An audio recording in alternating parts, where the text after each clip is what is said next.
언니, 저 적금 탔는데 이자가 안습이에요. P2P 안 해? 평균 10%대야. 요즘에도 그런 상품이 있어요? 와우 스타일 엄청 많아.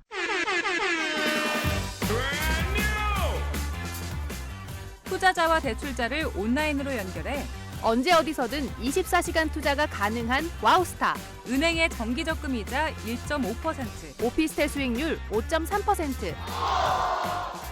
하지만 P2P 금융상품의 목표 수익률은 10%대. 한 번 투자한 사람은 계속해서 찾고 있는 새로운 재테크 수단 P2P 금융. 한국경제TV 와우스타와 함께 지금 바로 투자하세요. Explorer, this is Houston. 우주 P2P. 우주 최강 P2P 스타 와우스타 P2P.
시청자 여러분 안녕하세요. 엄지민입니다. 국내 최초 P2P 투자 전문 프로그램 재테크 해피타임 예스 P2P 시작합니다. 지난해 11월에 발표된 P2P 가이드라인이 오늘 첫 시행에 들어갔습니다. 앞으로 P2P 금융산업에 어떤 변화를 가져올지 매주 저희와 함께 하시면서 동향도 지켜보시죠. 오늘도 다양한 상품 만나보고요. 또 투자하실 때 유의점도 함께 짚어보겠습니다. 방송을 보시다가 궁금한 점이 생기시면 100원의 정보 이용료 샵 8181로 연락처 남겨주세요. 저희가 추후에 빠르고 또 친절하게 상담 진행해드리겠습니다. 돈이 돌아 돈이 되는 P2P 금융, 오늘도 두 분의 전문가와 함께하겠습니다. 먼저 핀스트리트 신건영 이사님 만나보겠습니다. 이사님 어서 오세요. 안녕하십니까. 네, 이사님, 이 말 많았던 P2P 가이드라인이 드디어 오늘 시행에 들어갔습니다. 이 핀스트리트는 부동산 담보를 이제 주로 다루고 있기 때문에 직격탄을 맞았을 것 같다는 생각이 들었는데요. 좀 어떠신가요? 예, 말씀하신 대로 저희처럼 부동산 NPL이라든가 일반 담보부 P2P를 하는 쪽에서는 이 규제 한도가 매우 힘든 버거운 그런 가이드라인이 될 수 있겠습니다. 그렇지만 어쨌든 그 투자자 보호라는 큰 대의를 따르기 위해서 충분히 준비를 하고 또 건전한 P2P 산업 발전을 위해서 핀스트리트 열심히 하도록 하겠습니다. 네, 이제 쭉 지켜봐야 알 것 같습니다. 자, P2P 금융상품이 제시하는 수익률을 보면요. 보통 연수익률로 공지를 하죠. 연 16%, 연 12% 이런 식으로 이제 표시가 돼 있는데요. 그런데 P2P 투자는 보통 단기 투자로 2개월, 3개월, 6개월 이렇게 투자가 들어가잖아요. 근데 왜 월 수익률이나 실질 수익률로 표시를 하지 않고 연 수익률로 환산해서 표시를 하는지 궁금한데요. 예, 그 수익률 특히나 이제 P2P에서의 수익률이 연수익률로 많이 나옵니다. 여러 가지 대안 중에 P2P가 새로운 투자처로 곽강받기 시작은 했지만 또 그만큼 새로운 용어를 또 배우는데도 좀 고민이 많으신데요. 좀 화면을 보면서 좀 설명을 드리도록 하겠습니다. 자, 보통 투자 수익률이라고 하면 투자 수익률, 연수익률, 세전 수익률, 세후 수익률 여러 가지 이제 헷갈리시는 경우가 많습니다. 또 특히나 보면 이제 은행 예금 이자 같은 경우는 보통 1년 단위로 하기 때문에 1.5%에서 2% 정도 되는 수익률, 그리고 주식 투자 수익률도 보통 매수해서 매도하는 그런 수익률이 나오기 때문에 쉽게 계산할 수 있겠죠. 그렇지만 P2P 같은 경우는 3개월 단위 연수 15%, 아니면 6개월 단위의 연 15% 이런 수익률이 고시가 되면서 좀 헷갈릴 수가 있겠는데요. 자, 이런 부분들은 투자 기간이 다른 부분을 좀 표준화시켜서 또 단순하게 생각해 볼 필요가 있겠습니다. 보통 연수익률을 하면 말씀드린 대로 1년의 어떤 예금이자라든가 아니면 1년간 투자해서 나온 이자 등의 수익률, 보통 예금이라든가 채권, 그리고 P2P에서 고시하는 이자율을 볼 수 있겠습니다. 또 한편으로는 단순 수익률, 보통 저희가 자주 쓰는 주식을 매수하고 매도했을 때 어떤 수익률을 따졌을 때 뭐 이런 수익률을 따졌을 때 이제 단순 수익률인데요. 기간을 감안하지 않는 그런 수익률이었다 이렇게 볼 수 있겠습니다. 그래서 보통 1년으로 표준을 할 것이냐 아니면 그 기간별로 표준을 할 것이냐 아니면 단순하게 수익률로 표준할 것이냐를 좀 정해서 하시는 게 이해하는 데 편하다고 생각하는데요. 한번 사례를 보면서 이해를 해보도록 하겠습니다. 그러니까 연수익률을 보통 이제 내가 그 투자 기간별로 해서 단순 수익률을 시켜서 몇 프로의 수익률을 받느냐 이렇게 한번 생각을 해보면 쉬울 것 같은데요. 좀 비교를 해보겠습니다. 투자원금은 똑같이 1,000만 원씩입니다. 투자 기간은 반면에 12개월, 6개월, 3개월 이렇게 되겠고요. 연수익률, 우리가 보통 그 P2P에서 나오는 연수익률 15%를 동일시하겠습니다. 그러면 1,000만 원의 1년, 12개월의 투자 기간의 연수익률 15%면 150만 원의 투자 수익이 나오게 됐고요. 그렇게 되면 단순 수익률은 15%가 되겠습니다. 물론 세금을 뺀 세후 수익률은 한 10.88%가 되겠고요.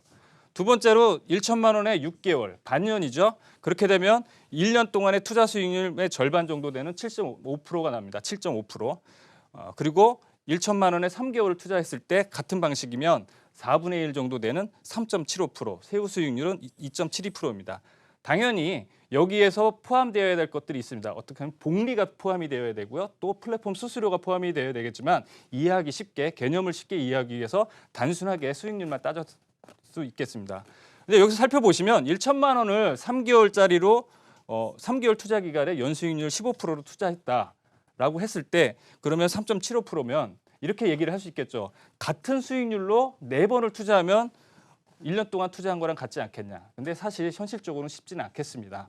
근데 그럼에도 불구하고 약 3개월 동안 2.72%라는 세후 수익률을 얻을 수 있다고 하면 그래도 우리가 말하는 1년 동안의 예금 이자보다는 높지 않을까 이렇게 볼 수 있겠는데요.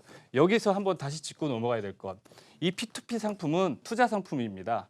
2.72%라는 수익률이 원금 보장을 해주지는 않고요. 그렇기 때문에 어떤 안정성이라든가 담보성 이런 부분들을 꼼꼼히 살펴봐야 되겠습니다. 저는 늘 상품들을 보면서 느꼈던 게 투자 수익률이 16%, 15% 굉장히 매력적이긴 한데 이게 실질적으로 내가 받는 투자 수익률이 아니기 때문에 이사님께서 짚어주신 뭐 세후 2.72% 뭐 이런 식으로 투자를 해줘도 분명히 은행 이자보다는 높으니까 이렇게 투자를 표시를 조금씩은 해주면 좋겠다 이런 생각을 많이 했는데요. 이 점들도 저희 투자자분들께서 명심하시고 투자를 하시는 게 좋겠습니다. 자, 이번에는 오늘 준비해 오신 P2P 상품에 대해서 이제 들어보겠습니다. 오늘도 NPL P2P 투자 상품 준비해 오셨다고요? 예, 그렇습니다. 오늘도 부동산 NPL을 담보로 한 P2P 상품인데요. 상품명은 뭐 주상복합을 담보로 했고요. 구체적으로는 근저당권부 질권대출 형태의 그 P2P 상품입니다. 모집 금액은 1억 6천만 원, 작년 11월 달에 출시됐던 상품이었고요. 수익률은 연 16.55%, 투자 기간은 3개월. 매월 이자만 받다가 만기 때 원금과 이자를 동시에 상환하는 그런 상품이 되겠습니다. 네. 투자 기간이 3개월이고요. 이제 수익률이 연 16.5% 그리고 부동산 근저당부질권을 담보로 한 P2P 상품이다. 이렇게 말씀을 해주셨습니다. 그런데 어떤 상황에 있는 대출자들이 16.5%의 이자를 내고 대출을 받는지 저는 그게 궁금한데요, 이사님.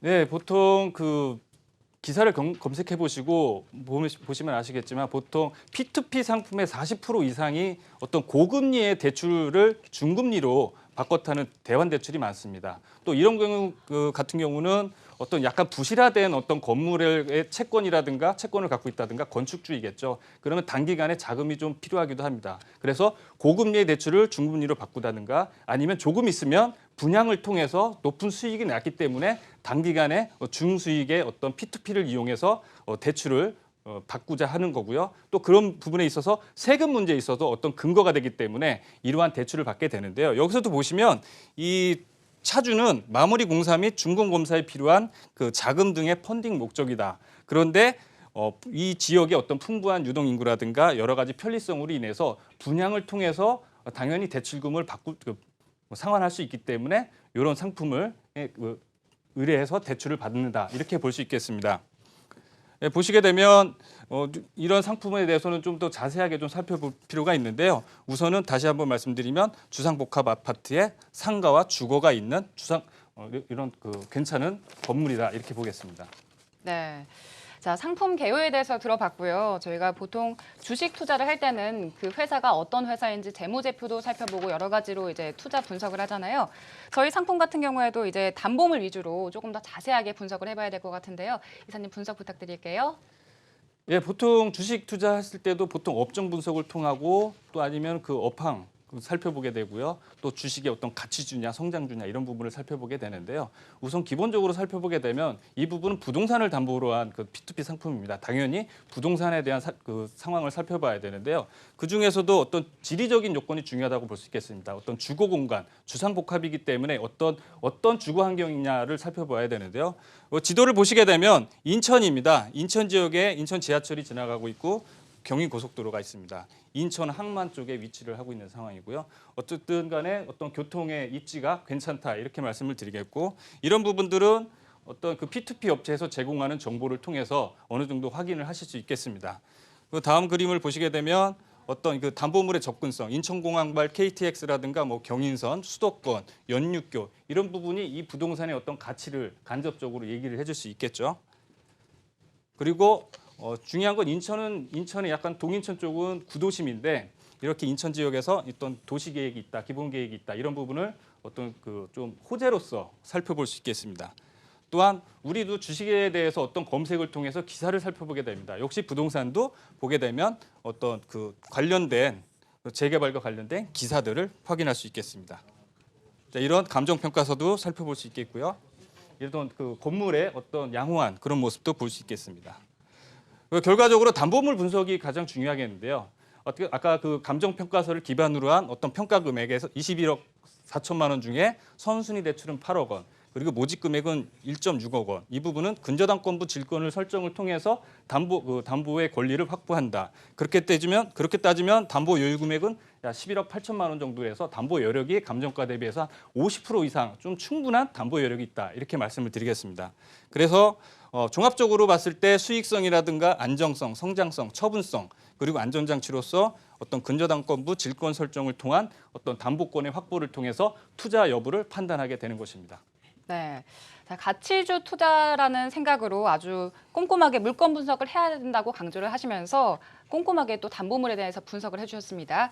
이사님, 그런데 안전장치 중에 근저당부 질권에 대해서 설명을 조금 더 자세하게 들어봐야 될 것 같은데요. 예, 그렇습니다. 그 NPL 담보물을 보기 위해서는 가장 기본적인 담보물 분석, 거기서 권리 분석, 가장 기본적인 거는 등기부 분석인데요.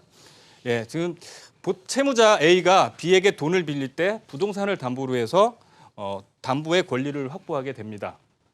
그리고 그 이후에 채권자 B가 채권자 C에게 또 추가적으로 돈을 빌리는데 추가적인 담보는 없이 그동안 가지고 있던 그 저당권에 대한 그 근저당에 대한 담보 권리를 확보를 해서 채권을 설정하게 되는데요. 이 부분에 있어서 결과적으로 C는 이 A 부동산의 처분에 대한 어떤 동의를 갖고 있어야지 그 근저당을 처분할 수 있기 때문에 이 부동산 담보의 권리에 있어서 막강한 영향력을 갖게 되는 겁니다. 근데 중요한 건 담보의 영향력보다는 이 담보의 가치, 이 전체 가치에서 앞에 선순위 가치가 어느 정도 있느냐에 따라서 자기의 투자금을 회수할 수 있느냐 없느냐를 확보할 수 있겠습니다. 네.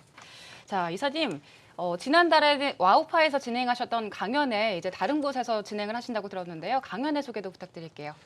예, 저희는 그 부동산 NPL을 담보로 한 P2P 전문 회사입니다. 따라서 이 담보로 되는 부동산 그리고 NPL 경매에 대해서 당연히 공부를 통해서 교육을 통해서 지식이 있어야 투자도 제대로 할 수 있습니다. 매주 수요일 진행되고 있고요. 안내 전화번호는 아래 내려가고 있으니까 자세히 문의를 해주시면 정확한 정보와 무료로 좋은 정보를 제공해드리겠습니다. 네, 지금까지 신건영 이사님과 함께 핀스트리트의 NPL 담보 상품 살펴봤습니다. 이사님 감사합니다. 네, 투자 상품에는 관심이 가는데 어떻게 투자를 해야 될지 모르겠다 이런 분들 아직도 많으십니다. 그래서 저희 투자 요정 안건희 캐스터가 P2P 투자 방법을 소개해드린다고 하는데요. 함께 연결해 보겠습니다. 안건희 캐스터.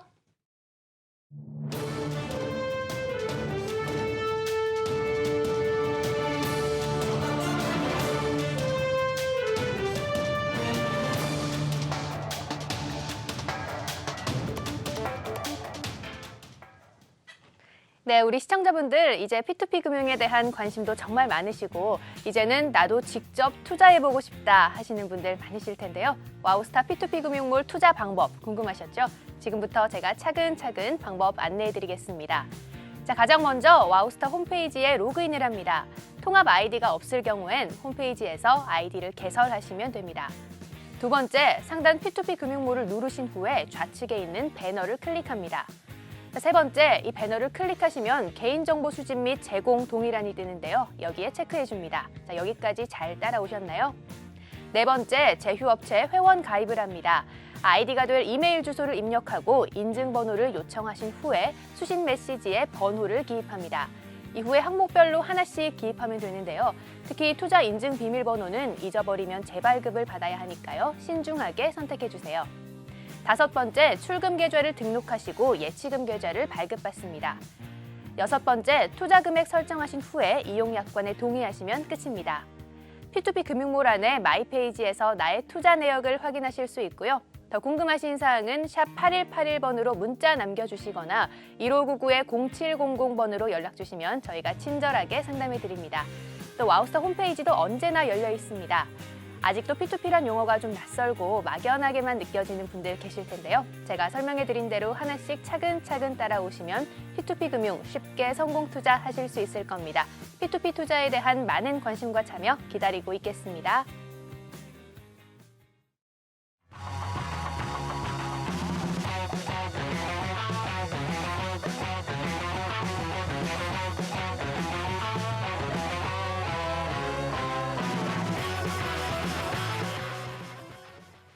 네, P2P 투자법에 대해 안건희 캐스터가 아주 잘 정리를 해줬습니다.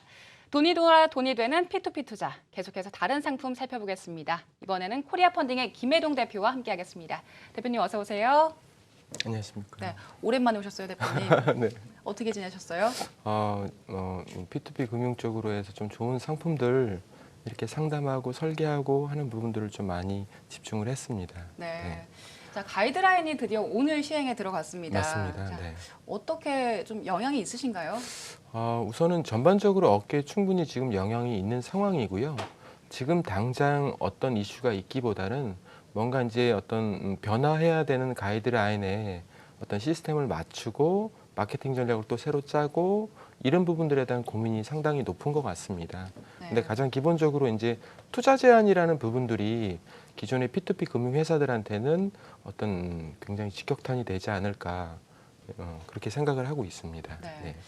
자, 아까 그 출연하셨던 네. 이사님, 신관영 이사님 같은 네네. 경우에는 이제 핀스트리트가 부동산을 담보로 하고 있기 때문에 네네. 금액들이 크잖아요. 그래서 네. 굉장히 영향을 크게 받을 것 같은데 네. 코리아 펀딩 같은 그 신용담보나 아니면 장외 주식을 담보로 한 네. 업체들도 네. 그 정도로 영향을 받나요? 저희가 기본적으로는 장외 주식을 담보로 해서 대출자한테 자금을 조달하는 형태인데요. 가장 타격을 받는 거는 저희 코리아 펀딩 같은 경우에는 기존의 제도권에서 어떤 자금 조달을 받을 수 없고 어떤 대출을 실행받지 못하는 그런 어떤 중소기업들한테 아니면 장외 주식을 갖고 있는 분들한테 나름의 이제 현금으로 유동할 수 있는 부분의 틈새를 이렇게 만들어 드린 부분들이 있는데 그런 거에서 실질적으로는 대출자 자금이 필요한 부분들이 좋은 자산이 있더라도 어떤 자금 조달을 받을 수 없는 이런 애로사항들이 분명히 있을 것 같습니다. 또 그로 인해서 코리아 펀딩 자체도 어떤 그런 타격을 안 받는다라고는 할 수 없을 것 같습니다. 네. 저는 그 가이드라인이 처음 나왔을 때 보면서 이게 좀 촘촘하지 못하다 이런 걸 느꼈던 게요. 네. 한 번에 다 뭐 5천만 원, 1,000만 원 한도로 딱 제한을 정해버렸잖아요. 네, 맞습니다. 그런데 뭐 투자금이 보통 5천만 원, 7천만 원, 1억 이렇게 크게 몰리는 업체들 같은 경우에는 네. 아주 크게 손해가 나겠지만 네. 상대적으로 네. 하위에 있는 업체들 같은 경우에는 네. 그 상위 업체에서 빠져나온 투자자들이 그쪽으로 몰려서 네. 둘 간의 이해관계가 좀 다를 수도 있겠다 이런 생각을 했는데요. 네. 상위 업체 그리고 하위 업체들의 표정이 좀 다를 것 같아요. 그렇습니다. 이제 막 시작하는 업체들 같은 경우에는 우선은 그 상위 업체들에서 투자를 못하는 투자자들이 어떤 제도적인 한계 때문에요. 유사한 상품을 어떤 출시를 하는 P2P 금융회사들 같은 경우에 좀 어떤 혜택을 분명히 받을 수 있을 것 같습니다. 근데 이제 어떤 그거를 대체할 수 있는 부분에 어떤 상품들이 없거나 또 굉장히 또 어떤 충성도가 높은 이런 P2P 금융회사들의 고정 어떤 투자자들 같은 경우에는 스스로도 많은 고민을 좀 할 수 있을 것 같아요. 그래서 상위 업체들 같은 경우는 분명히 어떤 문제가 있을 거고 반대쪽 상대적으로 어떤 기존에 새로 시작하는 업체나 한참 자리를 다져나가는 어떤 P2P 금융회사들 같은 경우에는 분명히 긍정적인 부분으로 작동을 할 것 같습니다. 네. 자, P2P 가이드라인이 오늘 시행에 들어가서 좀 자세하게 이야기를 들어봤습니다. 이번에는 오늘 준비해 오신 상품에 대해서 이야기 들어보겠습니다. 오늘 어떤 상품 준비해 오셨나요? 네, 오늘 뭐 아까 지금 앵커님 두 번 말씀하셨지만 돈이 돌아 돈이 되는 네. P2P 투자 상품을 준비했습니다. 우선 첫 번째 소개해드릴 상품은 저희가 펀딩의 이름은 허니비즈 띵동 펀딩이라고 했습니다. 연수익률은 15.5%에 투자 총액은 한 6억 정도 되고요. 투자 기간은 한 4개월 정도 되는 어떤 단기성 P2P 금융 상품으로 보시면 될 것 같습니다. 우선은 이름은 허니비즈 띵동 펀딩이라고 했지만 안에 구성되어 있는 종목들을 보면 두 가지 비상장 주식이 혼합되어 있습니다.